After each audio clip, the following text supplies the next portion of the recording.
ce matin, on a parlé de projets, disons, qui sont passés, qui ont abouti, qui sont mis en service depuis plus ou moins longtemps. Là, on vient de parler d'un projet très contemporain, hein, on est en plein dedans. Et pour cette dernière table ronde, on va faire les deux, c'est-à-dire qu'on va parler du projet Grand Goul à Poitiers, qui est un projet emblématique d'Architecture Studio et de Martin Robin en 1974, hein, date de mise en service. Et donc ce projet, il a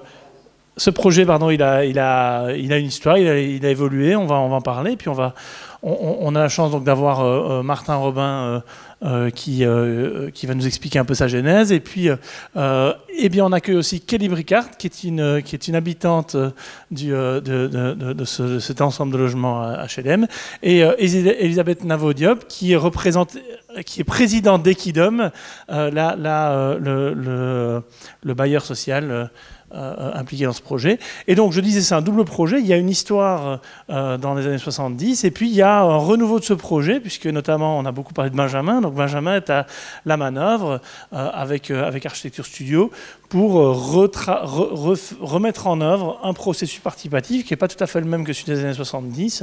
On est en plein dedans, pour l'instant. Le projet est vraiment en cours. Donc, on aura l'occasion de parler de tout ça. Alors, directement, Martin, je te cède la parole pour que tu nous expliques un peu la genèse du projet. Comment ça s'est passé. Voir comment ça marche, ça. Hop. Ça marche, vous entendez à peu près? Oui. Bon, alors, je vais essayer de vous raconter un petit peu l'histoire de ce projet, mais je ferai aussi l'histoire du projet dont on parlera à la suite. Donc, les surfaces d'activité partagées, les projets SAP. C'était une opération, c'est toujours une opération de 274 logements conçus en 1974 et construite en 80. Donc ça a été assez vite. On était jeunes, on n'était pas loin de 68.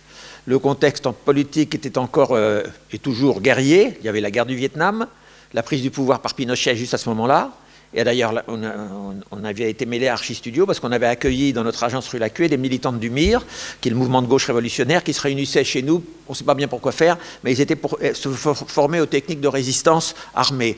Donc on a eu un certain nombre d'entre nous pensaient qu'ils fabriquaient des bombes, ce qui était possible. Comme ils étaient enfermés, au bout de 6 mois, il y en a qui chez nous, pas d'Archistudio, mais les gens du parti communiste, qui disaient ça ne va pas du tout, demandez-leur de partir. Donc ils sont partis. Mais ils retournaient quelques mois plus tard au Chili et il y en a beaucoup qui sont décédés, donc je ne peux pas tout à fait les oublier parce qu'il y en a qu'on a bien connus et il y en a beaucoup qui ont disparu. Donc nous avions fini nos études d'architecture en ayant l'impression de n'avoir rien appris. Enfin moi, j'avais l'impression de n'avoir rien appris. Pas d'enseignant dont je me souvienne, mais un enseignement fait de rencontres et de discussions. Nous laissions ouvertes des blessures des possibilités, c'est-à-dire que c'était un bon système très élitiste, avec le défaut de l'élitisme bien sûr, mais il n'y avait rien d'autre, sauf la dernière année du diplôme. Nous avons eu la chance de rencontrer Siriani en 68 lors des manifestations, et nous lui avions demandé de suivre notre travail après, et il est devenu enseignant à ce moment-là à UP7. Et on a été ses premiers élèves, donc on a été très proches pendant un an et demi. C'était le seul prof que j'ai connu. Mais c'est vrai, non, c'est pas des blagues, hein, c'est ça qui est terrifiant, et ça a beaucoup changé, paraît-il. Ce fut une année de discussion et de découverte. Nous, alors c'est Jean-François Galmiche, Yves-Jean Laval et Martin Robin, moi-même. Nous faisions partie d'une génération qui n'avait peur de rien, d'autant plus inconscient que nous n'avions pas de formation politique, nous ne faisions pas partie des trotskistes, comme il y en a ici, des maoïstes ou des socialistes. Nous étions proches de certains d'eux et participions à différents événements. Ce n'était pas sans rapport avec cette envie de participation. Nous pensions encore que tout était possible. Cela a duré jusqu'au début des années 80. L'apparition du sida n'a pas été très bonne. Inquiétudes et peurs sont réapparues. De même, même si une gauche socialiste et pacifiste a pris le pouvoir en France en 81. Vous connaissez la suite, incertaine, de plus en plus incertaine, avec une certitude aujourd'hui, le triste état de notre planète, aujourd'hui, mais aussi demain. La recherche d'égalité et de partage, issue de notre parcours, brièvement évoqué, nous a menés vers la participation. Et dans notre métier, la participation des habitants est un élément qui nous semble très important. Architecture Studio est issu de ces quelques idées qui se sont développées dans le collectif Architecture Studio. Je vois Bonnie qui est là, qui était aussi un des anciens Architecture Studio. Donc, ça fait partie de notre culture. Alors, nous avions entendu parler du PAN, Programme Architecture Nouvelle, qui avait été créé au début des années 70 par le ministère de l'Équipement. Et nous avons voulu, comme un grand nombre de jeunes architectes, proposer un projet dans ce cadre. C'était un concours, il y avait peu d'élus, c'était la joie du genre, et c'est encore d'actualité d'ailleurs aujourd'hui, c'est la voie royale pour accéder à la commande. Le thème à l'époque était le logement, et c'est souvent le thème d'ailleurs. Nous avons commencé à réfléchir sur le logement, et naturellement, le logement participatif est venu, et s'est imposé. Nous nous sommes lancés sans acquis et sans référence, si ce n'est notre vécu et quelques idées sur le partage et l'égalité. La participation nous paraissait naturelle et nécessaire. Et aujourd'hui, d'ailleurs, je pense que c'est un chemin d'autant plus important, qui rejoint d'ailleurs l'implication écologique. L'entraide est une forme de participation, et l'entraide est nécessaire dans bien des situations. C'est aussi un problème culturel.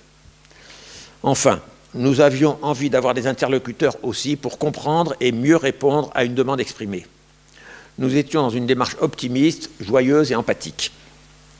Alors nous pensions rendre le PAN, Programme Architecture Nouvelle, dont je viens de parler, lorsque nous avons appris qu'il existait une procédure parallèle, les REX, réalisation expérimentale, dépendant du même ministère, soi-disant plus fiable, plus rapide si on était retenu, mais nous on sortait de l'école, on n'y connaissait rien, il faut le dire. Bon, mais il fallait constituer une équipe complète avec une entreprise, un BET, faire un projet, le chiffrer, trouver un terrain, un maître d'ouvrage et présenter cela au ministère de l'Équipement. C'est ce qu'on a fait. Et on a fait équipe avec OTH qui a amené du MES, aujourd'hui Vinci, une grande entreprise générale.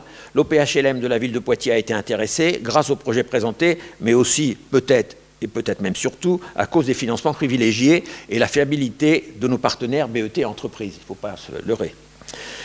Discussions nombreuses au ministère sur le montage et les prix auxquels nous ne comprenons rien. C'était des moments assez curieux. On allait, ça peut être des après-midi de calcul de surface et de finances. Pour nous, c'était un jeu arithmétique. C'est là que nous avons compris que les pièces de 1,79 m sous plafond, moins d'1,80 m, ne pouvaient pas être comptabilisées dans le prix de location. Donc on en a profité et on a dessiné quelques mezzanines à 1,79 m, ce qui fait qu'elles étaient gratuites pour les locataires. Et le maître d'ouvrage, ça s'est bien passé. C'est là aussi que nous avons compris l'importance des normes et appris à les contourner et à jongler. D'autant plus facile que c'était une REX.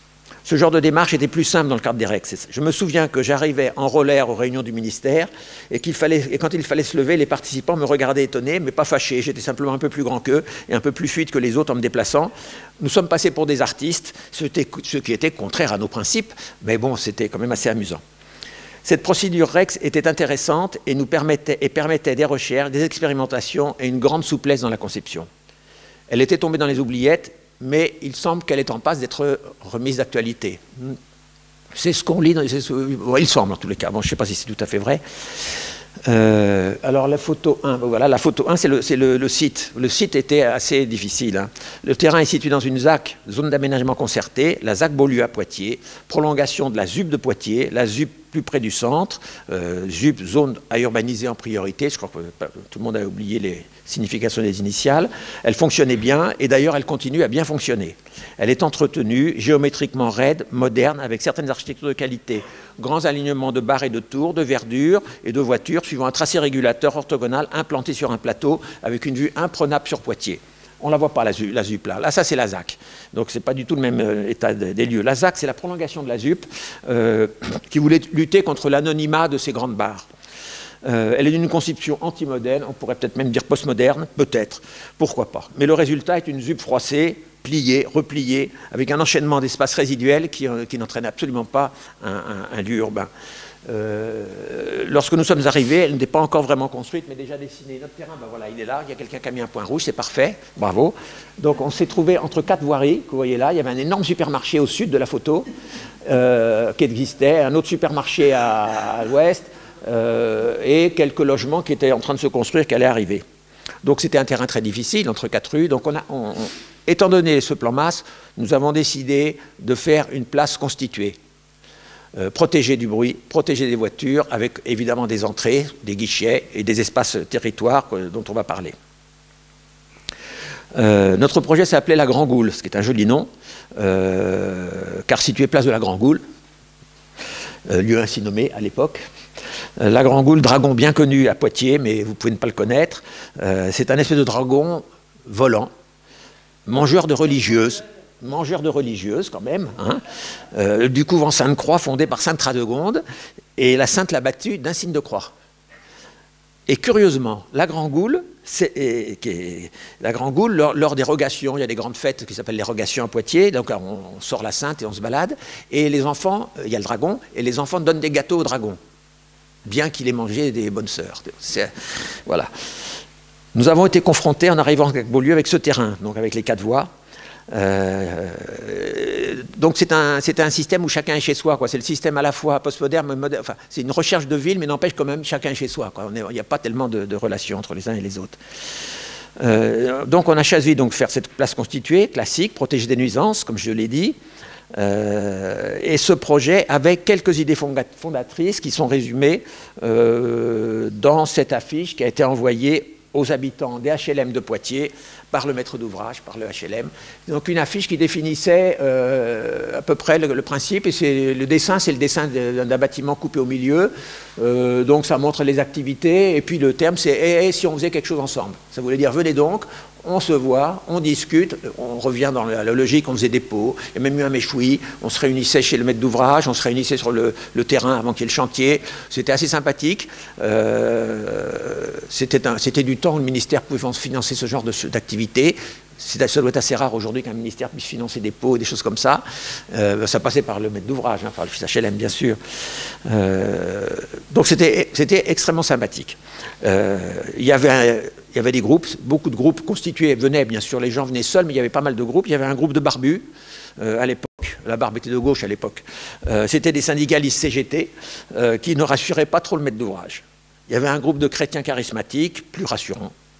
Un groupe asiatique vietnamien, et quelques groupes plus petits et quelques personnes solitaires qui se sont assemblés avec d'autres pour créer un groupe. Ces groupes et quelques autres constitués ont été intéressés pour habiter ensemble, groupe par groupe. C'était nécessaire, il fallait constituer un groupe pour pouvoir habiter et choisir un minimum de 4 ou 6 logements pour pouvoir avoir un financement complémentaire pour aménager des surfaces d'activité partagées. Et Pierre Colombo, qui était psychosociologue, qui a beaucoup travaillé avec nous, qui a été essentiel dans l'élaboration de ce projet avec nous. Pierre Colombo, il était psychosociologue, bien qu'il soit centralien, bizarrement, mais il était psychosociologue. Et il nous avait convaincus, vraiment il nous avait convaincus, alors qu'on ne le pensait pas, qu'il valait mieux créer des assemblages par groupe, palier par palier, ou cage d'escalier par cage d'escalier, ou petit bâtiment par petit bâtiment, plutôt qu'une mixité totale aléatoire. Et il avait raison, parce que ça donnait un ensemble, c'est beaucoup plus constitué et beaucoup moins conflictuel, mais les gens sont quand même mixés, parce qu'ils sont quand même sur la même place, donc ce n'est pas du tout une séparation globale. Donc il avait tout à fait raison, mais nous, ça nous avait surpris, ce n'était pas dans nos idées, quoi. Après, on pensait que tout le monde pouvait aller n'importe où, n'importe comment. Et alors, ce qui est assez curieux, c'est que les activités organisées par ces groupes, lorsqu'ils ont eu ces surfaces d'activité partagées, peut-être qu'on peut y aller aux surfaces d'activité partagées, non, peut-être pas encore, si, voilà. Là, c'est pas mal ce dessin. Vous voyez, il y a les logements, il y a 4 logements, et ils ne sont pas au même niveau. On ne voulait pas que les logements soient on ne voulait pas des niveaux comme dans tous les logements, de façon que les gens se voient mieux. Donc tout est par demi-niveau. Là, vous voyez, demi-niveau. Le palier, hop, dessert ceux du bas, et en montant, on arrive à ceux du haut. Donc 1m50 ou même 1m40 entre chaque. Et tout ce qui est rouge, ce sont les activités partagées. Et comme vous voyez, il y a des joints de dilatation. C'est-à-dire qu'on peut taper au marteau, on peut crier, on peut faire du jazz, on peut faire de la musique. Les habitants d'à côté, mixtes, qui jouxtent ces locaux, n'entendaient pas de bruit, ce qui est tout à fait capital. Et c'est pareil d'ailleurs, il y a 2-3 trucs qui sont bien dans ces logements techniquement. C'est entre autres les dalles entre logements qui sont... il y a une chape qui est plutôt bien. Alors c'était très stéréotypé. Le ping-pong, il y a eu des SAP qui ont été transformés en ping-pong par les Asiatiques. L'accueil, activités diverses pour les charismatiques. Les cafés et les jeux par les syndicalistes, etc. On s'est retrouvés vraiment dans ce qu'on pensait que faisaient les uns les autres. Vous étiez là à l'époque déjà? Non, juste après. Bon, vous nous raconterez. Il y avait une ambiance. Bon. Et il y a eu un groupe de femmes, je ne sais pas, un groupe de femmes qui avait créé un atelier de couture, on était super contents, il y avait vraiment un SAP qui avait transformé, il y avait plein de tissus qui pendaient, elles travaillaient, mais le maître d'ouvrage n'a pas été d'accord parce qu'évidemment c'est du travail au noir. Et le maître d'ouvrage ne voulait pas être compromis dans ce qui est dommage, enfin j'avais sans doute peut-être pas de solution, mais enfin bon, moi je trouvais ça très bien qu'il y avait ces femmes qui travaillent. C'est plutôt mieux que de voler des voitures, de les désosser, d'en remonter, quoi. C'est plutôt mieux de travailler comme ça, quoi. Alors, le plan de l'étage courant, là, vous l'avez là. Donc il y était, oui, ça c'était bon. On a fait pas mal de dessins qu'on a distribués, quoi. Nécessaire de remettre en cause un certain nombre de choses. Bon. Donc c'est-à-dire, après avoir ressenti, et ce que l'on savait tous, ce que vous savez tous, la pauvreté des relations humaines dans les grands ensembles, on a cherché à créer des nouveaux supports favorisant le développement de ces relations. Distribution des espaces est remise en cause. Les surfaces privatives des logements définies par les normes est respectée, mais tout le reste n'est pas respecté. C'est-à-dire qu'on est hors norme. C'est-à-dire que les logements, qui sont pile 52 mètres carrés pour un 2 pièces, 63 pour les normes, quoi. Mais elles sont complétées par des surfaces d'activité partagées, que vous avez vu en rouge juste avant. Ces surfaces font de 30 à 60 mètres carrés complémentaires, ce qui correspond entre 20 et 30% de surface en plus par rapport au logement, donc ce qui est beaucoup, et qui sont pour les logements. Et les habitants, quand ils sont là, autour de ces surfaces, ils font un projet, ils proposent quelque chose au maître d'ouvrage, et le maître d'ouvrage finance l'aménagement de ces surfaces d'activité partagées. Donc c'était une époque bénie, mais par rapport à les règles, je pense que les règles aujourd'hui ne permettraient pas de faire enfin tout le monde ne financerait pas ce genre de choses, je suppose. Enfin, on ne sait jamais. On ne sait jamais. Voilà, donc le raménagement relève du choix des habitants. Ensuite, ça c'est pas intéressant, surtout que ça rejoint un peu l'exposé d'avant sur tous les critères.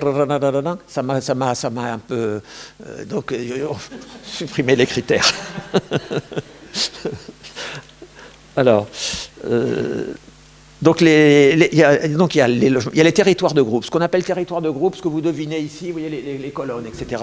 Et donc, il y a des espaces qui sont soit sur la place, sous les logements, ou même au premier étage, au-dessus, il y a des espaces qu'on appelle les territoires de groupe, qui sont en dehors des surfaces d'activité partagées, en dehors des surfaces privées, donc ce sont des surfaces qui peuvent servir à faire un certain nombre de choses donc pour les groupes. Donc, alors que les surfaces partagées, les surfaces d'activité partagées, c'est pour les familles proches, donc c'est pour des groupes.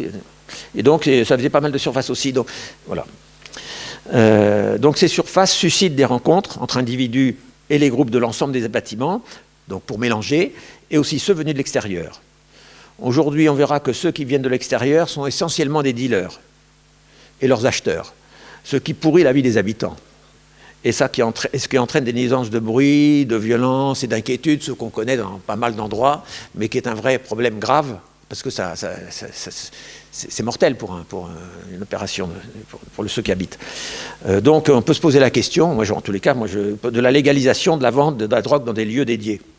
Plusieurs pays ou villes ont déjà légalisé la vente de drogue et les résultats semblent concluants. Ce serait sans doute une solution qui résoudrait ces problèmes dans de très nombreux quartiers. Bon, nous, on est pour essayer de tenter ce genre d'expérience. Les territoires de groupe peuvent être semi-privés au sommet des immeubles. Il y a aussi les sommets dans les caves ou dans les loges donnant sur les places et les jardins. Ça, c'est le deuxième élément. Ensuite, il y a les espaces extérieurs. Là, vous voyez un petit peu encore un SAP entre le rez-de-chaussée qui va sur le territoire de groupe qui se développe sur les étages. Ça, je coupe. C'est Butler, Rémi. Merde, ça marche pas. Ah, c'est coupé? Bon, ça va. Les espaces extérieurs. C'est donc le lieu de cohabitation enfants-adultes, principalement les enfants. Enfin, en tous les cas, c'est fait pour eux. Il y avait des jardins, des bancs, des fontaines, des arbres, espaces couverts. Bon, voilà, on avait prévu l'intervention des usagers sur les aménagements des surfaces d'activité partagées, des territoires, des groupes et des espaces extérieurs. Donc tout ça, ça s'est fait un petit peu, plus ou moins. Puis tout ça est parti un peu en quenouille. Enfin, on en parlera. Mais 45 ans après, donc il est temps de faire quelque chose parce que c'est extrêmement intéressant parce que les bâtiments sont en bon état, les appartements sont en bon état. Même j'ai été chez vous, c'est vraiment bien. Hein. J'ai failli mettre la photo, mais je me suis dit, je ne l'ai pas demandé, donc je n'ai pas osé la mettre. Mais j'ai voulu que vous veniez chez moi pour voir que vous l'avez bien conçu. Oui, non, ils sont. Et puis non, mais il est beau en plus. Il est beau, il est bien aménagé, il est très beau. Ça m'a fait penser aux photos un peu de Martine Parr. Alors. Non, mais vraiment, c'est très beau. Bon, Le logement familial, j'en ai parlé, débarrasser des activités qui ne sont pas à l'échelle de la famille, qui fonctionnent mieux avec une meilleure économie de l'échelle si elles ne sont pas intégrées au logement. Ça permet une certaine indépendance des chambres. Vous avez peut-être pas vu dans le plan, mais il y a des chambres qui font partie des logements, mais on passe par le palier extérieur. Donc si c'est des adolescents, s'ils veulent être peinards, les parents ne peuvent pas y aller, quoi. Enfin, il y a tout un tas de choses comme ça qui sont finalement des grandes banalités, mais il faut réussir à le faire. La place fait environ 100 mètres par 80, donc c'est assez grand, hein. Alors, il y a eu un problème qui nous a beaucoup préoccupé quand on a conçu ce projet. On était quand même dans les REX. C'était la suite de la politique des modèles, un peu. Donc, on a eu une imposition avec l'entreprise de panneaux préfabriqués. On détestait les panneaux préfabriqués, nous. On détestait la préfabrication, on détestait la normalisation, enfin, on détestait tout ça. Donc, on s'en est sorti en mettant des panneaux préfabriqués, il fallait bien pour tout ce qui est logement, et c'est pour ça qu'on a hypertrophié des territoires de groupe, les surfaces d'activité partagées, tout un tas d'espaces qui ont mené l'esthétique de l'opération et qui ne pouvaient pas être préfabriqués. Donc on a trouvé des astuces, c'est pour ça qu'il y a des quantités de colonnes, de galeries, de passerelles, etc. Donc ce qui est assez agréable et qui donne une qualité esthétique au bâtiment. Et finalement, ces panneaux préfabriqués, c'est pas si mal à l'arrivée, parce qu'ils sont cadrés, il y a des balcons qui sont devant sur des posés aussi préfabriqués, mais c'est des balcons qui sont... Voilà, donc ça marche. Ouais, je trouvais ça assez laid, je dois vous dire, au début. Mais c'est bien.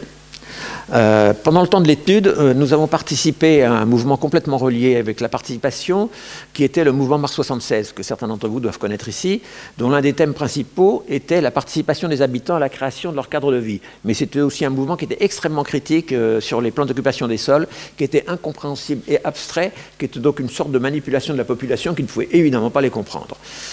Y participaient une cinquantaine d'architectes, principalement Arcane, Vladimir Kalougine, qui a fait une très belle opération à Angers, Francis Solaire, que vous connaissez, Jean Nouvel, Pierre Soria, Nicole Rouloupiac, qui est vice-présidente de l'Académie, Bertrand Mathieu, aussi, qui a signé le premier texte et qui est à l'Académie, qui anime la commission logement.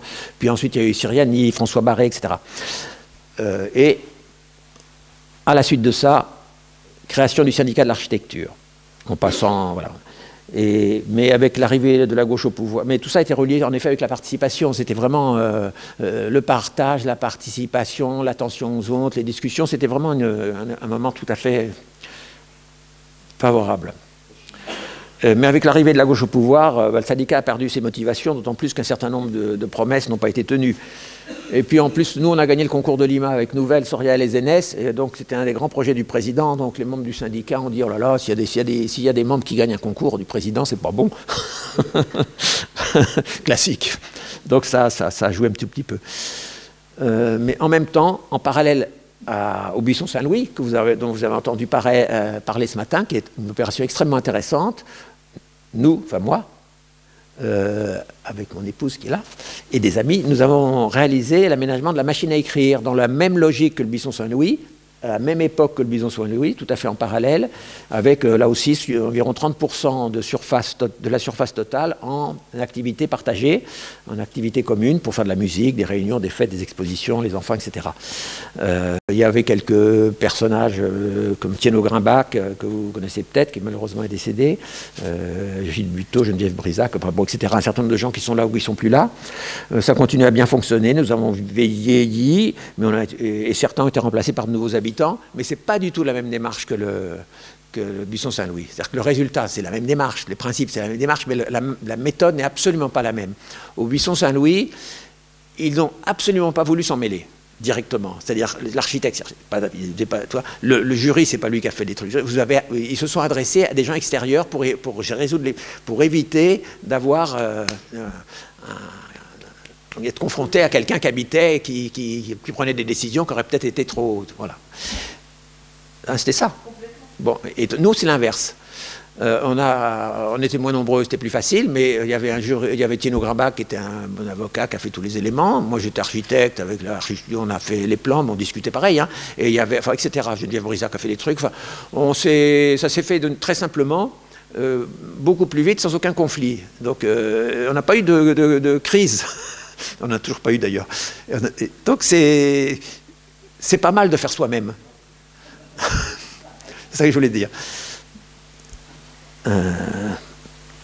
Alors, il y a un livre de Jean-Louis Violot qui est très bien, qui s'appelle Les architectes de mai 81. Il parle beaucoup de Poitiers en termes très, très élogieux de SAP. Il considère que c'est une des opérations les plus réussies au niveau de la participation, mais ça ne se termine pas si bien que ça, parce que je vous citerai ce qu'il dit qui n'est pas très bien, c'est-à-dire la dernière phrase. L'utopie poitevine d'Architecture Studio portant le doux nom de SAP est largement oubliée aujourd'hui, peut-être un peu par ses concepteurs eux-mêmes.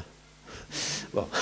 Alors, mais Jean-Louis Violot, il est super fort, il connaît tout, parce qu'il connaît bien mais c'est pas vrai. Parce que moi, j'y passe au moins 5 fois par an, depuis 45 ans, dans cette opération. Donc je la suis je ne dis pas au jour le jour, mais au mois le mois, ou au maximum 2 mois. J'y vais souvent, je rentre dedans, on y va, quand on sort du truc qui fait beau, on va déjeuner sur la place, avec un sandwich. Donc non, je la connais bien, et donc voilà. Donc, mais par contre, c'est vrai qu'on a vu, c'est ça, on a quand même bien vu la lente modification sociale. Et je rajouterais, mais alors ça c'est la lente petite dégradation esthétique. C'est-à-dire les couleurs qui étaient un peu péchues, sont devenues blanchâtres. Voilà, ça c'était l'origine. Les arbres n'avaient pas poussé, c'était un peu des... Voilà. Et peut-être qu'il y aura les couleurs, je ne sais pas s'il y a les couleurs d'aujourd'hui, mais alors ça a été devenu blanc-gris, tout ça. À peu près, quoi. Ça c'est l'intérieur, bon voilà. Donc on suit, vraiment on suit, et on veut suivre surtout. Et alors il y a une chance formidable, c'est Madame Navou-Diop et la mairie de Poitiers et l'Equidom qui sont très intéressés. Ils ont l'air aussi intéressés que nous. Et ça c'est formidable. C'est-à-dire que depuis 2 ans, grâce à Benjamin qui fait sa convention CIFRE et qui travaille dessus mais quasiment tout le temps, hein, grâce à Benjamin, on réfléchit. On a eu un grand nombre de réunions. Moi j'étais à quelques-unes, Benjamin va à quasiment toutes. Il y en a encore une très prochainement. On voit les habitants. Ça, c'était des réunions sur la... C'est récent, ça, c'est récent. Et même un des associés de l'époque qui avait disparu, Yves Laval, et il est venu, parce que lui aussi, c'était très touchant de le revoir. Je ne sais pas s'il y a d'autres photos, mais enfin voilà, quoi. Ça c'était une des réunions récentes, avec une maquette qu'on a faite de la place telle qu'elle est, en polystyrène. Les habitants avaient des couteaux, et ils coupaient nos bâtiments, ça faisait une drôle d'impression. Et... il prenait un morceau, il le mettait là, il disait non, ça c'est en trop, on le retire. Et là, de rien qui a disparu, vous voyez le vide là. Oui. Oui, c'est le mieux, c'est mieux. Ah bah oui. Oui. Absolument, tu as raison. Tu as raison. Donc peut-être je vais m'adresser à la maîtrise d'ouvrage et aux habitants, hein, pour voir un peu comment ce projet il a évolué dans son usage du coup. Et donc Carly, pour vous demander, vous qui êtes là depuis un certain temps, comment vous avez vu les choses évoluer, quelle est la situation actuelle, et puis Elisabeth peut-être nous dire ce que ça fait pour un office HLM de gérer un projet de ce type-là, qui est quand même très singulier. Bon, on va dire que moi, quand je suis arrivée dans cet ensemble-là, il n'y avait qu'une famille africaine. Donc c'est pour situer, hein, parce qu'il n'y avait que des Européens. En avril 89. Alors, voyez, il y a eu l'immigration, donc Poitiers accueille beaucoup d'immigrés depuis. Donc là, on va dire, dans cet immeuble-là, il y a, on va dire que 75%, c'est des immigrés. Hein. Enfin, c'est des gens comme moi. Ouais. On va dire 70-75%. Moi, ce que je vois... oui, mais c'est normal. Bon, voilà, c'est ça l'immigration, parce qu'il faut les accueillir dans les villes. On ne les accueille pas à la campagne. Vous avez vu ce qui s'est passé en Bretagne. Enfin, bon, moi, j'ai vu arriver, donc, il y a eu un changement de locataires. Hein, enfin, et en même temps, moi, voilà. Pour mon cas personnel, au début, on avait des vides d'ordures à côté de mon logement. Bon, c'est fermé, c'est terminé, on n'en a plus parlé. J'avais un logement, j'avais un local vélo, du jour au lendemain, ça a été fermé. Ceci dit, il il y a toutes sortes de gens qui sont passés à la Grande Goule et ça a dégradé. Et puis bon, je peux dire que la ville, on va dire peut-être que la ville et Equidom, non, à un moment donné, ils se sont dit, bon, il y a trop de problèmes, on ferme les SAP. C'est ce qui s'est passé. Il y a plus les locaux. Ben, il y avait des dames qui faisaient de la couture, ça a disparu. Enfin, disons, des gens sont partis. Hein.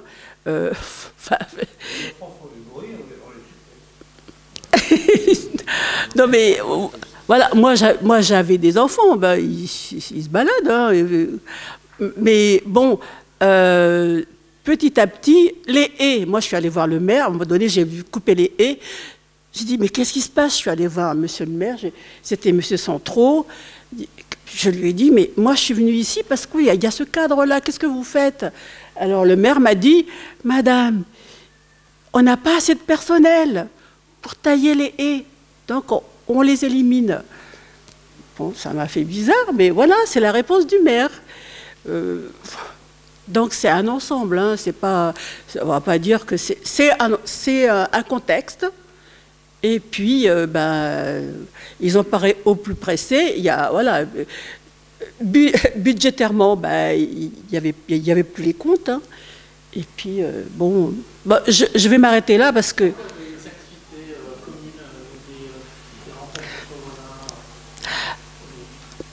Alors, il y a encore 3 ans, il y avait non, entre voisins, non. Il y avait une association de lecture avec des étudiants qui venaient faire une permanence pour des lectures avec les enfants. Bon, ça ne marchait pas parce que les parents n'amenaient pas leurs enfants. Donc ça reste dans le couloir. Ils ne pouvaient pas utiliser les SAP parce que c'est voilà, c'est fermé. Donc il ne se passait pas grand-chose. Enfin voilà. Moi, avec mes voisins, on a des relations comme ça. On se dit bonjour mais non, ça c'est. Ouh là là, ça fait long, c'est les années 90, après c'est terminé. Hein. Terminé. Vous voyez, ça fait longtemps. Voilà. Madame. Merci. Donc moi je suis Elisabeth Navodiop, alors j'ai double casquette, et ce que je disais c'est ce qui fait aussi beaucoup de différence. Donc je suis élue à la mairie de Poitiers, je suis adjointe à la maire au logement. Et je vais faire un clin d'œil à la commune de Saillant parce que nous sommes une variante alors je ne sais pas de quelle implication vous aviez dans l'ancienne équipe municipale. Voilà, et votre visage me semble familier et clairement on est une variante et on a beaucoup de liens. Souvent des rencontres, on se retrouve invités Saillant et Poitiers. En gros, on est Saillant à l'échelle de 90 000 habitants en termes de démocratie participative. Et puis, sauf qu'on a, nous, accepté des partis politiques sur notre liste citoyenne. Voilà, c'est la grosse différence qu'il peut y avoir entre nous. Et tous les projets, alors c'est un contexte important à raconter parce que clairement, c'est aussi ce qui fait l'accueil du projet aujourd'hui. Nous, quasiment tous nos projets, on les mène de façon participative. Donc, on a aussi beaucoup de réflexions au sein de notre groupe. Et puis au sein des différents projets, dans nos pratiques, et donc ça fait aussi de la richesse. Et bien sûr, quand Architecture Studio nous a interpellés sur la Grande Goule et sur la démarche qu'ils voulaient mettre en place, évidemment, on les a accueillis à bras ouverts et puis on y participe pleinement. Donc c'était là un premier élément de contexte, et puis un clin d'œil de me retrouver avec Saillant, qui est pour nous un mentor pour la ville de Poitiers. Alors moi, je ne mettrai pas l'étiquette migratoire parce que je ne peux pas parler comme ça. Et puis je pense que vous ne vouliez pas le dire comme ça non plus parce qu'on se connaît assez. En tout cas, ce qui est sûr, c'est que c'est des personnes qui cumulent les grandes difficultés, l'accès à l'emploi, les discriminations, les stratégies de survie de l'économie informelle pour pouvoir de créer une activité rémunératrice. Enfin voilà, on est complètement dans ces schémas-là. Il faut savoir que Poitiers, c'est pas une ville tendue pour l'instant, sauf sur des typologies de type T1, T2 et T5, où il y a un peu plus de tension, mais sinon, c'est pas une ville tendue. Donc les personnes ont largement le choix de choisir leur lieu d'habitat. Donc ils vont habiter soit dans un autre quartier de la ville, soit en première ou deuxième couronne, dans une maison et autres. Donc il y a un réel choix des habitants. Donc on ne peut pas faire un jeu d'échecs avec les habitants et créer cette mixité dans la politique d'attribution. Donc forcément, les villes non tendues, on va avoir des logements qui vont être attribués plus facilement à des personnes qui cumulent les difficultés en termes de ressources, etc. Donc ça, c'est un autre élément. Donc clairement, moi, je suis élue seulement depuis 2 ans, quand nos coéquipiers ont perdu, nous, on a pris le relais. Donc quand je suis arrivée sur le lieu, et ce que vous avez présenté sur l'historique, c'est que c'est un lieu qui a un potentiel, mais énorme. Et aujourd'hui, enfin, dans les rêves les plus fous, on aurait imaginé aujourd'hui créer un tel lieu, en fait. Et ça a été la grande surprise entre ces logements atypiques, ces terrasses qu'on découvrait en parcourant les lieux, ces sapes plus différentes les unes que les autres, cet espace arboré en son centre qui fait une qualité de vie, parce qu'il faut savoir qu'autour, il y a beaucoup de commerce, de grands... commerce, même, c'est plus une... comment dire, c'est des grandes enseignes. Et donc, il y a un peu cet hameau de paix. Enfin, en tout cas, c'est ce que ça inspire quand on arrive. Malheureusement, c'est occupé différemment aujourd'hui. Et en fait, la plus grande difficulté qu'on a, donc il y a des difficultés dans le bâti, donc on va faire tout ce jeu-là. Il y a aussi beaucoup de difficultés par rapport à l'occupation sociale du lieu, notamment avec les trafiquants, où ça ne cohabite plus. Clairement, il y a une prise de territoire et il n'y a plus de cohabitation possible, en tout cas sur le côté, parce que c'est 274 logements, donc sur l'aile où ils sont, il y a une cohabitation qui n'est pas possible. Et donc voilà, il y a vraiment des enjeux. Et puis, c'est vrai qu'aujourd'hui, la population a évolué. Le vivre ensemble aussi, la diversité culturelle, la tolérance, l'ouverture, etc.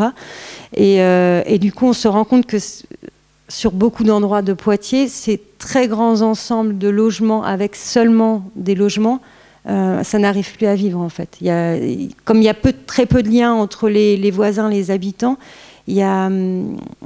ça ne fonctionne plus, en tout cas aujourd'hui, quoi. Donc il y a un vrai enjeu aussi d'amener d'autres activités, d'autres flux de population pour apporter cette mixité. Donc on est aussi sur comment on amène une autre mixité de population sur ce lieu. Et puis je voulais juste évoquer aussi par rapport à ce que vous avez pensé par rapport à ces groupements.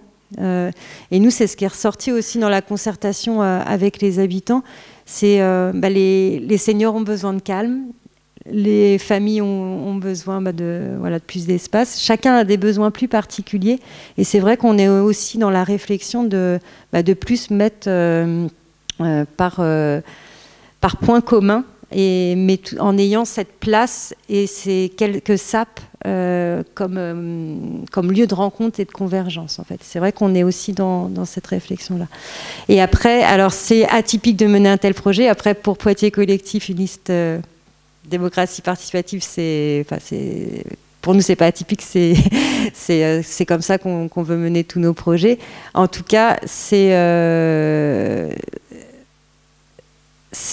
bien pour tout le monde, pour les élus, les habitants et les techniciens.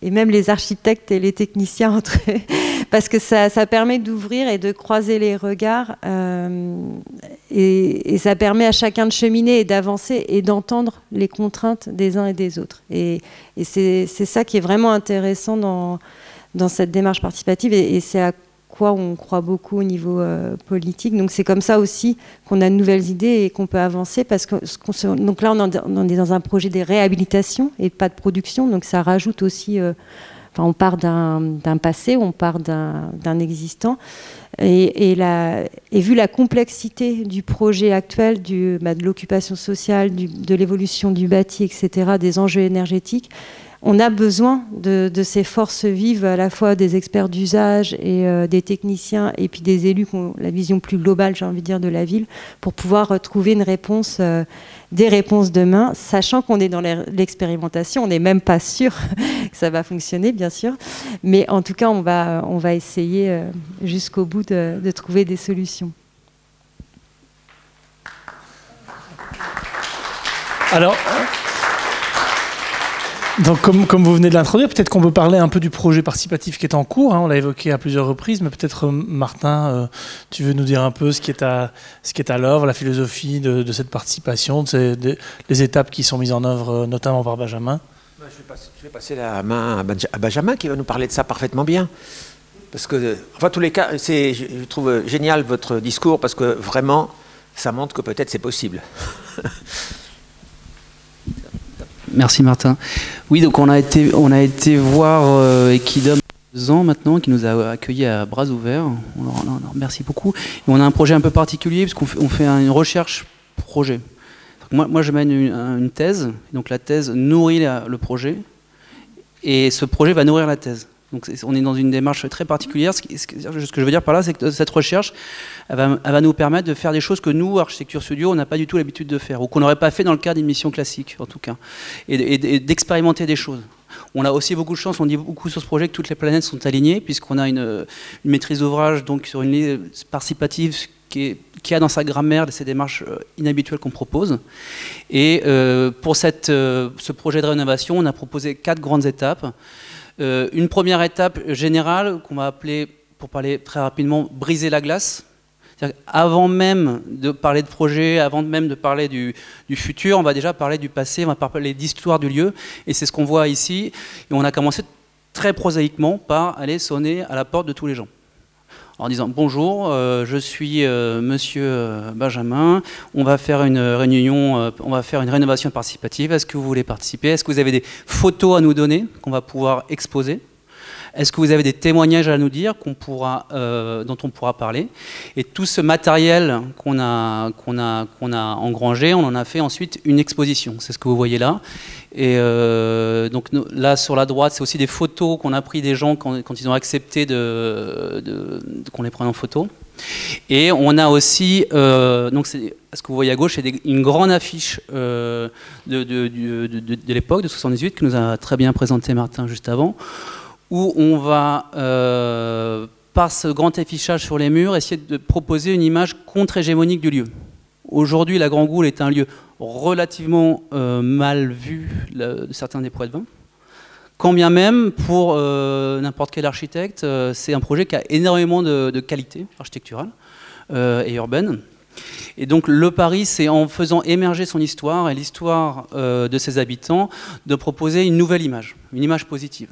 Tout ce travail, il a aussi une deuxième vertu, c'est qu'il va nous permettre de recréer du lien et de briser la glace. Une fois que tout ce travail est fait, on a proposé une deuxième étape où on va prendre par groupe tous les acteurs du projet, les acteurs au sens large. Donc les usagers, oui, mais les non-usagers. Donc moi, typiquement. Ouais, vas-y. Je te coupe, parce que j'aime bien couper. Juste dans cette petite fête, enfin, cette information, cette exposition dans la cour, il y a eu aussi des initiatives privées d'habitants. Je me souviens d'une femme afghane avec une autre qui était, je ne sais plus de quel pays, enfin ce qui était afghane, je me souviens très bien, et ils avaient fabriqué des petits gâteaux super bons, on ne connaissait pas des gâteaux... hein, je ne sais pas si vous y avez été, non? Et donc on a mangé des gâteaux d'autres pays, pour tous les gens qui passaient, ça c'était quand même vraiment bien, donc ça veut dire quand même que ça fonctionne un petit peu, quoi. Oui, absolument. Oui, cette exposition, ça a été l'occasion de faire un grand vernissage, un grand raout, où on a eu la musique dehors, les gens sont sortis, ils nous ont fait la nourriture, on s'est tous rencontrés. Et quand on dit tous, ce que je disais, c'est tous les acteurs au sens large. Donc, ce que vous disiez, les services techniques, la maîtrise d'ouvrage, la maîtrise d'œuvre, les habitants, mais aussi les experts potentiels et même les associations qui ne sont pas encore concernées pour le projet, qui pourraient venir plus tard. Donc, l'idée, c'est vraiment de ratisser très large et de réunir tous les gens qui pourraient avoir une implication dans ce projet. Et ça, finalement, ça transforme un peu les rôles de chacun, et ça nous intéresse beaucoup. Et on sent qu'on en a vraiment besoin. Là, c'est vraiment pas un luxe, c'est une nécessité, parce que le projet est tellement complexe qu'on a vraiment besoin de penser à tout. Hein, que ce soit social, mais on invite aussi la police à venir nous donner des solutions en termes de sécurité, mais on invite aussi les services sociaux pour dire comment aussi aider les gens qui sont dans la détresse. Donc, essayer d'avoir une vision à 360. Donc, une fois qu'on a fait ce tour, donc on a plusieurs outils qu'on met en place. Une grande étape de ce qu'on appelle des balades commentées, où on va proposer aux gens de se promener. On se promène de façon très simple, et chacun va pouvoir un peu raconter ses rêves d'expériences partagées pour l'avenir. Tout ce travail, il fait l'objet d'une retranscription qui est proposée à l'ensemble des intervenants. Donc tout le monde sait un peu ce que tout le monde a dans la tête. Une fois que tout ça, ce travail a été fait, donc encore une fois, c'est un travail assez long. On se donne du temps en fait, avant de dessiner tout de suite. Moi-même, en tant que maître d'œuvre, je vois bien la qualité de dessin qui n'a rien à voir avec un projet classique, où finalement j'ai le temps de maturer sur le projet sur le long terme. J'ai une connaissance très fine du projet aujourd'hui, alors qu'on n'a pas encore démarré le projet finalement.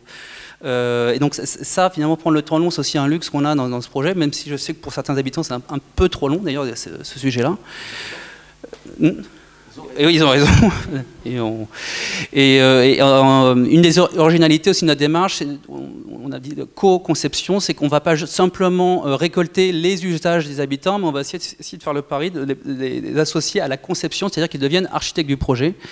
Et une des façons de le faire pour nous, ça a été de faire cette grande maquette au centième du projet. Donc là, on parle de 4 formats à 0, donc ça fait 2 mètres par 2 mètres 50. Et par groupe, on va mettre les gens autour de la table et ils vont nous donner leur vision pour le projet. Donc vous voyez, sur cette maquette, il y a déjà des choses qui ont apparu. Donc, c'est Carly, par exemple, qui a mis les haies qui ont été détruites avant, qui ont été remises ici, et qui, je pense, à l'issue de ce projet, vont réapparaître. Vous avez donc effectivement le bâtiment qui a été détruit sur la gauche. Voilà, donc là vous avez vraiment un morceau de bâtiment qui est détruit. C'est un sujet d'ailleurs qui a été controversé, on verra où on en sera, mais en tout cas il y a une grande discussion qui a été mise là-dessus, et toutes ces idées ensuite elles sont encore discutées, on croise les projets, et tout ce travail il va nous permettre de réaliser une espèce de premier cahier des charges programmatiques. On n'a pas encore démarré le projet, mais on a déjà une bonne idée de là où on voudrait aller. La photo d'avant, vous voyez donc notre maîtrise d'ouvrage à l'œuvre dans une séance d'intelligence collective. On le remercie. Donc, un jour, il faisait encore beau, il n'y a pas si longtemps. Et à l'issue de toutes ces démarches, donc, on est arrivé à un premier diagramme programmatique. Et c'est sur cette base de travail qu'on va réfléchir à l'avenir. Maintenant, dans les prochaines étapes, on réfléchit à peut-être faire des expérimentations à l'échelle 1. Donc voilà, c'est encore un projet en cours, on est très content de le porter, mais on sent qu'on a encore un long chemin devant nous. On sait que c'est petit à petit et tous ensemble que la Grand Goule peut évoluer.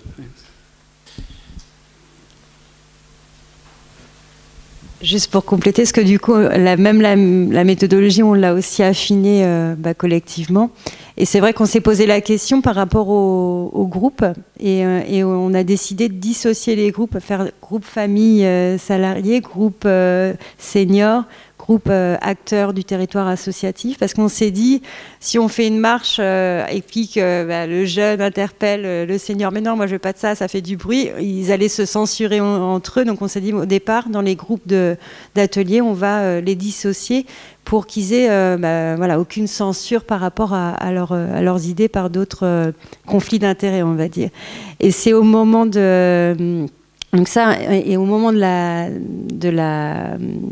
la maquette, chaque groupe aussi a fait sa maquette, et c'est là où c'était intéressant. Et là, on a vu vraiment, ce que je dis toujours, chacun regarde avec des lunettes différentes, entre les techniciens, comment ils parlaient du lieu et de ce qu'ils voulaient faire dessus, ou les habitants, on était vraiment...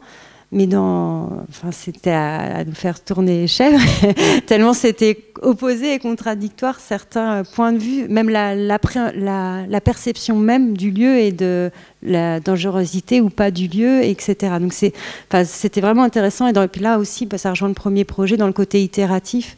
C'était vraiment intéressant cet atelier maquette. Et dans la restitution, donc avec le plan qu'on a proposé, ça nous a servi, donc on a fait une restitution collective, et c'est là où on avait identifié ce qui posait problèmes. On voyait bien, on avait identifié dans les rencontres précédentes que ça allait être des points de crispation ou d'incompréhension, ou que ça allait poser problème. Et on les a posés lors de cette rencontre collective. Donc, par exemple, beaucoup voulaient qu'on démolisse une partie parce que beaucoup pensent, que ce soit dans les politiques, la police ou les habitants ou des acteurs, qu'en démolissant des bâtiments, on va résoudre le problème du trafic de drogue.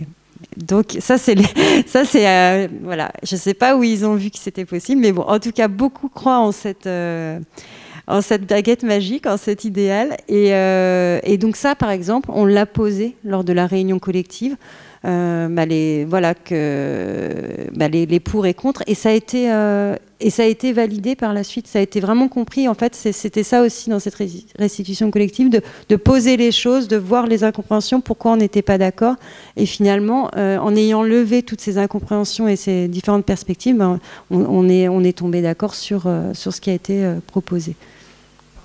Pour nous éclairer, ce sont tous des locataires ou vous avez déjà résidentialisé, c'est-à-dire vendu une partie, etc. Non, ce sont tous des locataires. Ah oui, et donc il y a 274 logements, mais il y a 34% de vacances actuellement du fait.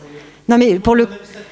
Oui, voilà, mais du fait de la problématique d'occupation, il y a 34% de vacances et c'est des logements dont on a besoin. En plus, c'est des T1, T2.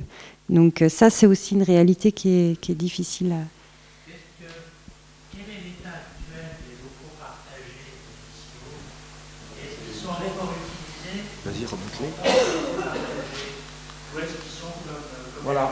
Ils sont comme ça, il y en a un peu mieux. Voilà ce genre de locaux. Il est fermé, là, tu vois, les fenêtres sont fermées. On ne peut pas voir dedans, mais normalement, on voit des paliers. Du palier, on voit à l'intérieur par ces demi-ronds, ces quarts de rond. Là, il y a des toiles qui empêchent de voir dedans, mais donc ils sont fermés. Et il y a des fenêtres qui donnent sur l'extérieur aussi. Hein? Ah oui. Il y en a qui ont des portes qui ouvrent, mais la plupart, les portes sont fermées, la plupart, oui. Ce qui fait que l'organisme bailleur, puisque vous avez 35% de logements vacants plus tous ces locaux-là, ça va vous permettre de faire une restructuration. Exactement. C'est exactement. De la restauration globale. Bien sûr, c'est ça. Pour faire des logements d'une qualité réactualisée. Exactement. C'est une chance. C'est une chance, Oui. chronologiquement. Et est-ce que cette idée de locaux partagés est quand même intéressante en elle-même? Est-ce que vous considérez, vous, maître d'ouvrage gestionnaire, que c'est une idée qui a fait long feu, ou est-ce que cette idée, elle peut ressortir, peut-être sous une forme un peu différente, peut-être avec une sélection, je ne sais pas, est-ce que une belle idée qu'ils avaient eue au départ, un peu utopique, mais qui est intéressante, qui est souvent développée dans de telles opérations. Et la question, c'est justement la gestion long terme. Est-ce que vous avez l'intention d'essayer de la faire renaître, qui est quand même à l'origine de l'ADN de ce qui est intéressant dans cette opération? Ou est-ce que cette idée, vous considérez qu'il vaut mieux l'abandonner, récupérer les mètres carrés et les remettre sur le marché locatif de une forme après restructuration? C'est pas un piège. Ah non, pas du tout. C'est vrai qu'il y a des nouveaux projets aujourd'hui avec des locaux collectifs, de village. Mais ce que j'ai dit en préambule, c'est que quand on est arrivé sur le lieu et qu'on a découvert toutes ces sapes, toutes ces terrasses, on s'est dit ça serait un lieu qu'on aurait voulu aujourd'hui. Donc clairement, on est en osmose avec ce lieu. Donc après, là dans le plan qu'on propose, c'est de réutiliser ces sapes, de l'intégrer à certains projets et d'autres de le réutiliser pour agrandir des logements parce qu'il y a très peu de grands logements. C'est beaucoup de T1, T2 et quelques T3 et on a un gros besoin de grands logements. Donc, mais pourquoi ? C'est pas pour récupérer des mètres carrés, c'est aussi pour apporter cette mixité sociale. Parce qu'en fait, il y a très peu de familles et d'enfants sur ce lieu. C'est beaucoup de personnes célibataires et d'hommes célibataires. Il y a un vrai enjeu de mixité sociale. Et donc, il y a une trentaine de sapes. Hein. Et on en préserve la grande moitié, je crois. Et donc il y a cet enjeu de mixité sociale et d'avoir des logements familiaux. Donc ça, il y en a une partie qui répondra à ça. Et l'autre partie, elle est réintégrée. On parlait d'une aile en logement. Vous voulez préférez peut-être répondre, monsieur Loiseau ? Non. Parce que du coup, du coup, il y a une partie logement senior où là, on réintègre complètement les SAP. Là, actuellement, je vais vous laisser parler sur l'association où il y a une salle qui est dédiée à l'association de locataires qui est en train de se créer et qui ont, justement dans la consultation, qui ont voulu avoir une salle de convivialité. Donc elle va être mobilisée par les habitants. Et voilà, donc il y a pas mal de SAP qui vont être réintégrés dans le projet. Par contre, on le voit bien, l'enjeu qu'on a, c'est qui anime ces salles. En fait, et c'est ça, on a très vu de vie dans l'historique, que dès que les personnes, en plus le parcours résidentiel à l'époque était très rapide, donc ils partaient rapidement du logement social, ils allaient vers d'autres communes ou vers des logements plus grands. Et du coup, il y avait une perte d'animation de ces lieux, quoi. Et tout l'enjeu est là pour nous aujourd'hui, c'est qui anime ces SAP demain, quoi.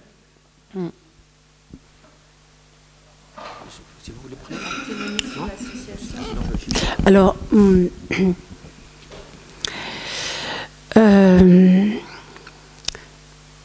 en bas de mon immeuble, il y a donc une SAP et on a parlé de récupérer cette SAP. Les gens de l'immeuble sont partants. Alors, il avait été proposé de faire une association. Ils ne veulent pas d'association. J'en ai parlé avec pas mal de personnes de mon immeuble et autour. Pour eux, c'est une structure trop lourde. Ils veulent juste que ce soit une espèce de comité avec quelques personnes responsables de l'endroit. Donc, il n'y a pas longtemps, j'ai consulté avec Equidom, c'est le bailleur. Et puis, une personne a proposé que ce soit que ça fasse partie du CNL. Et donc, moi... Peut-être dire CNL ce que c'est. C'est une association de locataires. Oui, c'est une association de locataires au niveau national. Hein. Et donc, j'en ai parlé aux autres et ils sont d'accord que ce soit une antenne du CNL parce que c'est plus léger, c'est plus agile, comme il disait le monsieur. Hein. Voilà. Et donc, le Equidom a proposé de former un groupe WhatsApp. Moi, j'ai récupéré les numéros de téléphone des gens que j'ai contactés. Je leur ai demandé s'ils voulaient faire partie de ce groupe. Ceux qui ont des smartphones, ils ont dit oui, et je les ai mis dedans. Mais beaucoup n'ont pas de smartphone, ils ont des téléphones tout simples, donc ils ne peuvent pas télécharger l'application WhatsApp. Hein. Mais bon, il y a à peu près une vingtaine de personnes qui sont intéressées par ce local-là, en bas de mon immeuble. Et donc, on démarre là, on est en train de former ce groupe. Et d'autres vont venir. Voilà. Pour cette salle. Oui, il y a un problème de taille de logement. C'est vrai, ça, c'est certain. On le sait, d'ailleurs, on l'avait dit au début, au moment nous architectes, à l'origine, en 74, 75, on avait dit les logements sont trop petits. Le maître d'ouvrage a décidé de faire des logements petits.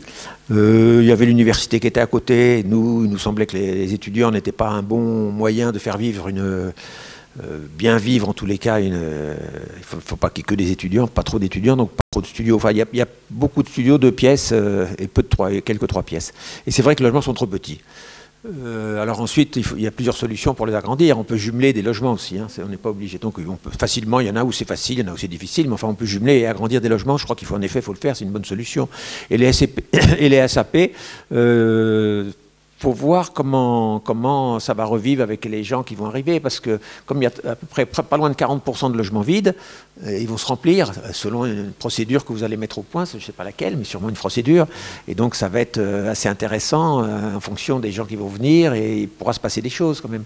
Donc les SAP, parce que quand même l'époque aujourd'hui, l'évolution du monde, c'est quand même quelque part, même si on dit le collectif, c'est quand même, le monde est de plus en plus collectif, on a de plus en plus envie d'être en collectif, d'être en société, d'avoir des voisins, beaucoup plus qu'avant. On est moins enfermé, même si c'est paradoxal, parce qu'on peut paraître plus enfermé, mais on a quand même une envie de s'ouvrir.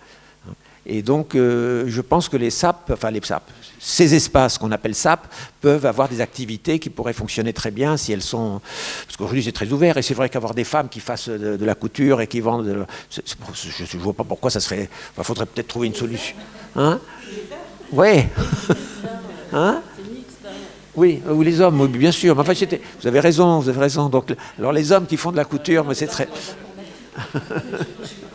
C'est vrai, c'est vrai. Bon. Comme on est dans le collectif, hein, est-ce que vous avez des questions encore vous l'interpellez Oui. Une question que j'adresse au maître d'ouvrage et à l'élu que vous êtes. Avez-vous pensé à créer une association municipale qui serve de support dans le temps à la gestion un peu aléatoire sur le terrain des SAP, par exemple? C'est-à-dire, si vous voulez rouvrir les SAP, comme ça a été évoqué, les gens partent et finalement l'animation n'est pas assurée dans la longue durée. Et il existe, j'ai observé dans certaines communes, la création d'associations support, en fait, qui ne sont pas directement sur le terrain, mais qui offrent qui permettent une sorte de permanence en apportant conseil, aide et en assurant en fait la continuité dans le temps. J'ai vu ça notamment dans la mise en place de jardins partagés à Cergy, où il y a une aide apportée aux habitants. Donc ils aident à créer le groupe d'habitants et puis ils l'aident pour tenir un petit peu dans le long temps, alors que c'est pas évident, quoi.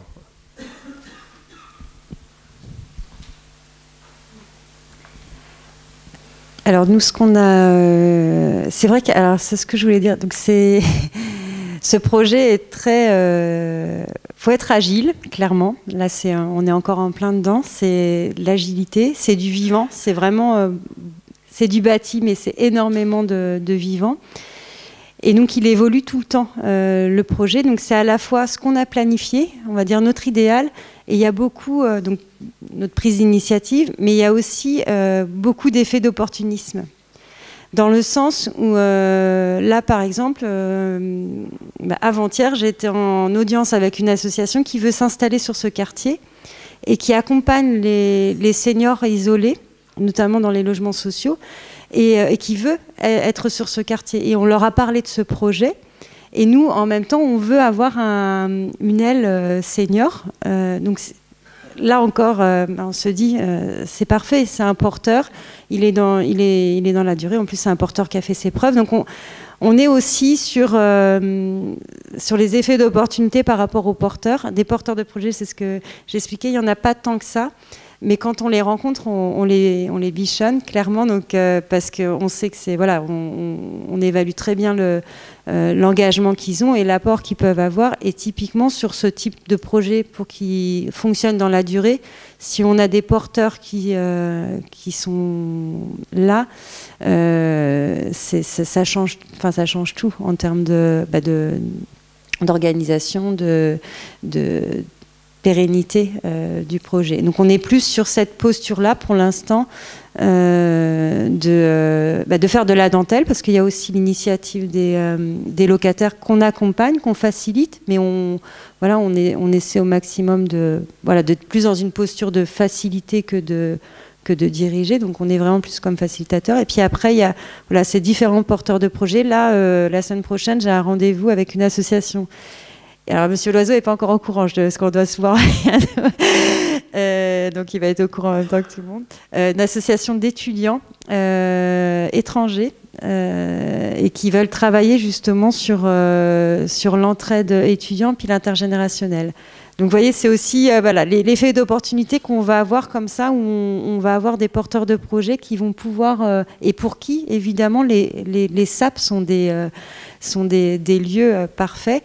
Et dans le projet de réhabilitation, l'idée aussi, c'est donc il n'y a pas de sanitaire avec ces SAP. Donc c'est vrai que pour une activité associative et autres, c'est plus compliqué. Pour les locataires qui vivent, ils allaient chez eux. Mais là, si on veut une autre utilisation, donc là, dans la réhabilitation, on va repenser aussi la luminosité des SAP et puis Et puis les sanitaires, enfin voilà, quelques conditions qui permettent une meilleure utilisation. Mais voilà aussi, la posture qu'on a, c'est plus de faciliter les porteurs de projets, les associations, etc.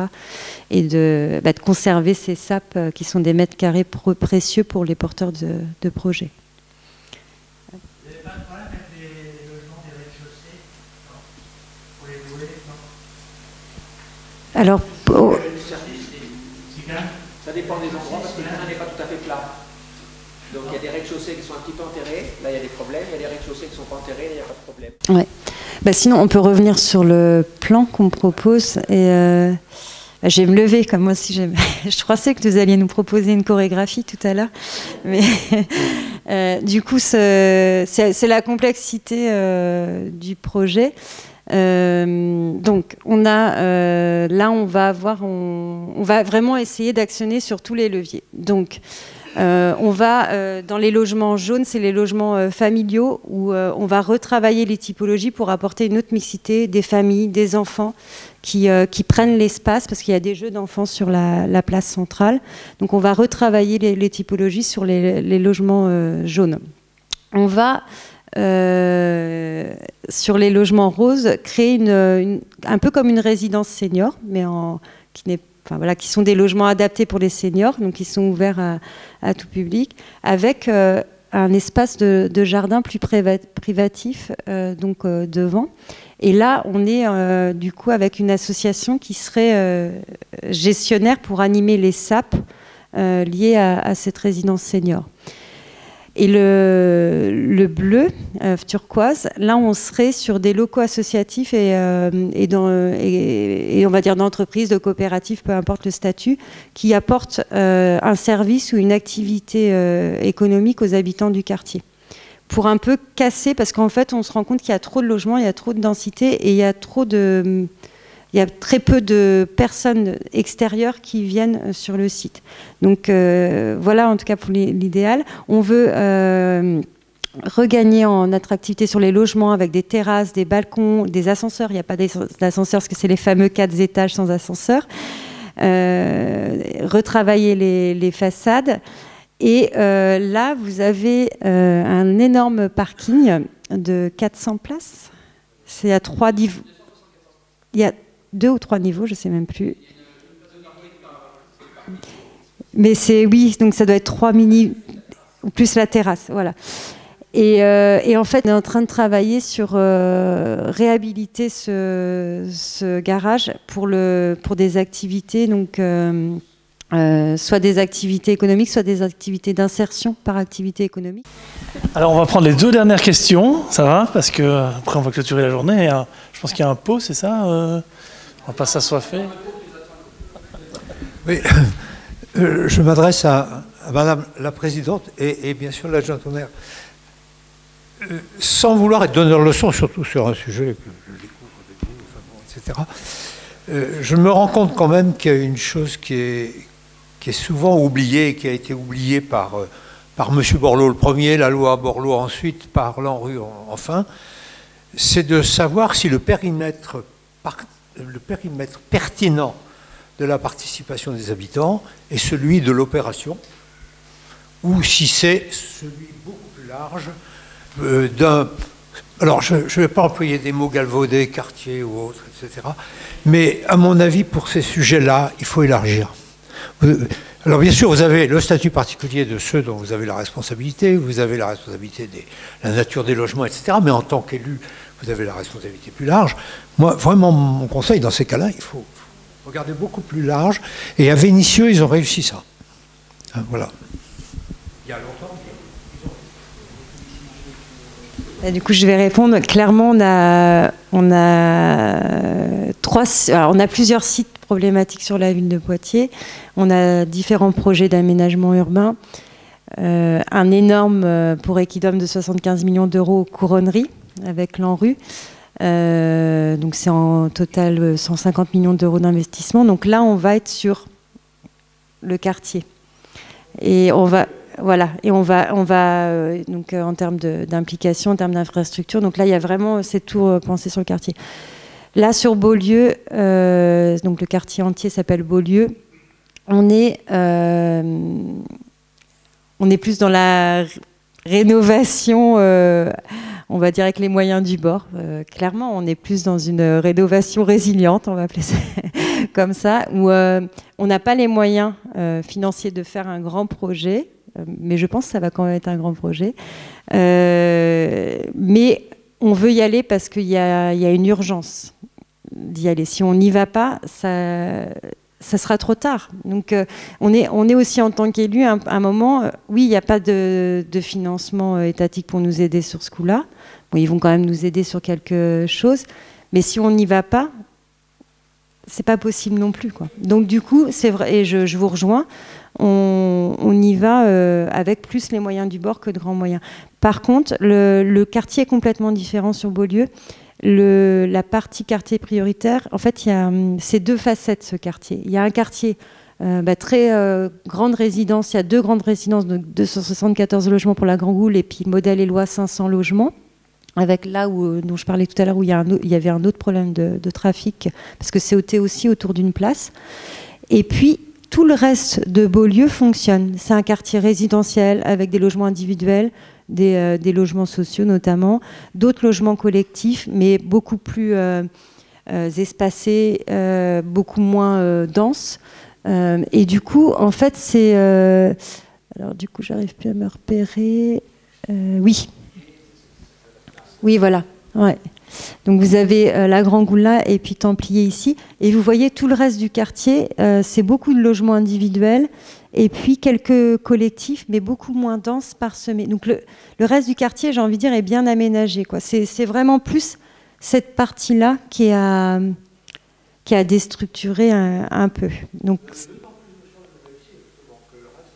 voilà. Et je pense même que l'idée, c'est que le reste nourrisse le...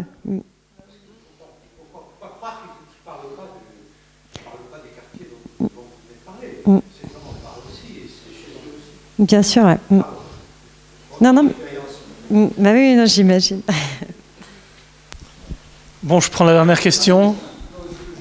Je voulais juste dire quelque chose qui vous a certainement pas échappé. Mais dans toutes les expériences que j'ai pu avoir, pratiquement tous les rez-de-chaussée n'étaient pas habités. C'est-à-dire il y avait du collectif, soit de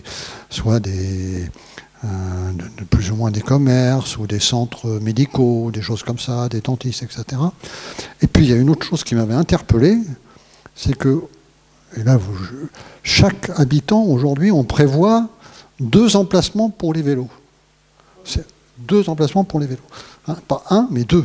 Hein, voilà. Donc je suppose que dans votre rénovation, etc., c'est quelque chose qui ne va pas vous échapper. Voilà.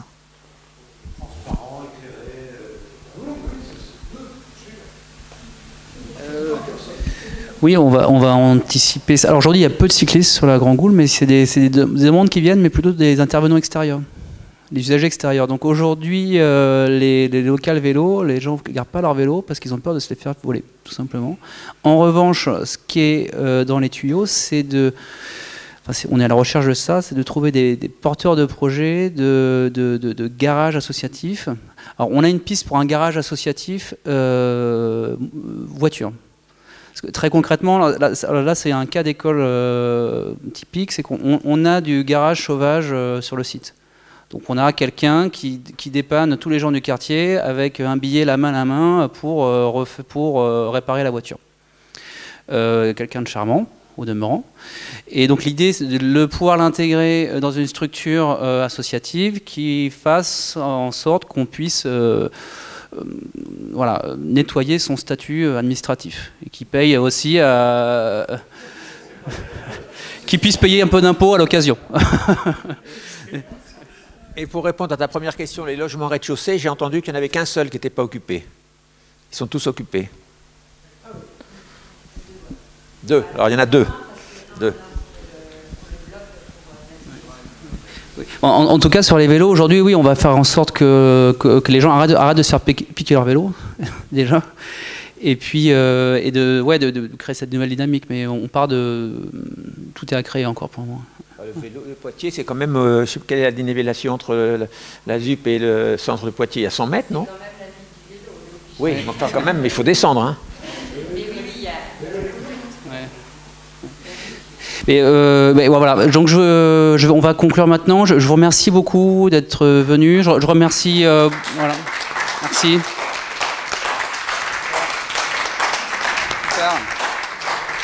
Très belle journée. Moi, je suis très satisfait. J'avais un peu le trac ce matin. Là, je suis très content qu'il y ait un peu de monde qui soit venu et qu'on ait eu un si beau parterre d'invités. Super. Merci beaucoup, évidemment, grandement l'Académie d'Architecture de nous avoir offert cette superbe tribune.